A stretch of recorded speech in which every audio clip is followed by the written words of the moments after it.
আজকে সকালে ঘুম থেকে ওঠার পরে নিজের কিন্তু সব কাজ কমপ্লিট করে আমি চলে এসেছি উপরে রান্নাবান্না করার জন্য। আর আজকে কিন্তু আমাদের সব কিছু নিরামিষ রান্নাবান্না হচ্ছে। মুগের ডাল রান্না করছি আর করব কিন্তু ওলের তরকারি। যেহেতু এখন শ্রাবণ মাস চলছে, আমরা সবাই কিন্তু জানি, দুটো সোমবার তো চলে গিয়েছে। শ্রাবণ মাসের বাবার উপোস কিন্তু সবাই কম বেশি করে থাকে।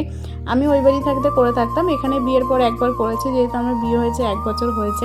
আর রান্নাবান্নাটা করলাম ওর জন্য, যেহেতু আমি তো আর কিছু রান্নাবান্না খাবো না আজকে, যেহেতু আমি ফল সব এগুলোই খেয়ে থাকবো, তাই শুধু ওর জন্য নিরামিষ রান্নাবান্না কিছুটা করেছিলাম। ওলের তরকারি আর ডালে এই সিম্পল রান্নাটাই করেছিলাম।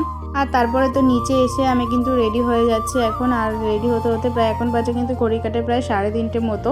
এখন রেডি হয়ে গেছি। তা চলো এইবারে কিন্তু যা যা জিনিসপত্র আমি নিয়ে যাবো সেইগুলোই যোগাযন্ত্র করি। আর এই শাড়িটা পরে আমাকে কেমন লাগছে অবশ্যই কিন্তু তোমরা কমেন্টে জানাতে ভুলো না। আর আমরা কিন্তু সবাই জানি বাবা কিন্তু একটা বেলপাতাতেই সন্তুষ্ট।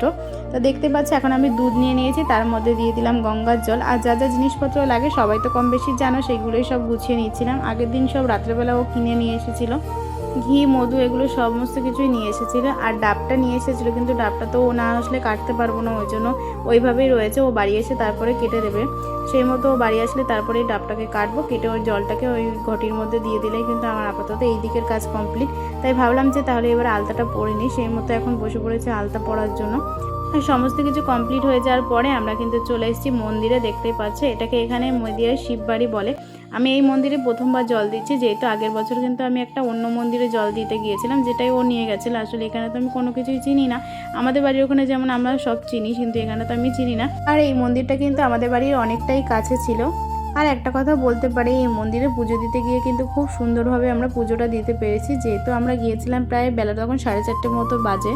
আমাদের আগে কয়েকজন কাকি ছিল, তাদের পুজো দেওয়া হয়ে যাওয়ার পরে কিন্তু আমরা এখন দুজনে পুজো করে নিচ্ছি। আর এখানে কিন্তু খুব সুন্দরভাবে পুজোটা আমরা করতে পেরেছিলাম। আর যেহেতু তখন অনেক বেলা হয়ে গেছিলো, লোকজন কিন্তু সেরকম কেউই ছিল না, আমরা দুজন ছিলাম আর মন্দিরে যে থাকে সে, আর কেউ ছিল না সেরকমভাবে। তারপরে আমরা ভালোভাবে পুজোটা কমপ্লিট করে নিলাম। আর আমরা পুজো শেষ করে উঠতে উঠতে দেখলাম বাইরে ভীষণ পরিমাণে বৃষ্টি হচ্ছে। এতটাই বৃষ্টি হচ্ছে, প্রায় 1 ঘন্টা মতো আমরা মন্দিরেই বসেছিলাম, মন্দির থেকে তো বেরোতে পারিনি। তারপর বৃষ্টি কমলে কিন্তু আমরা বাড়ির দিকে এসেছিলাম।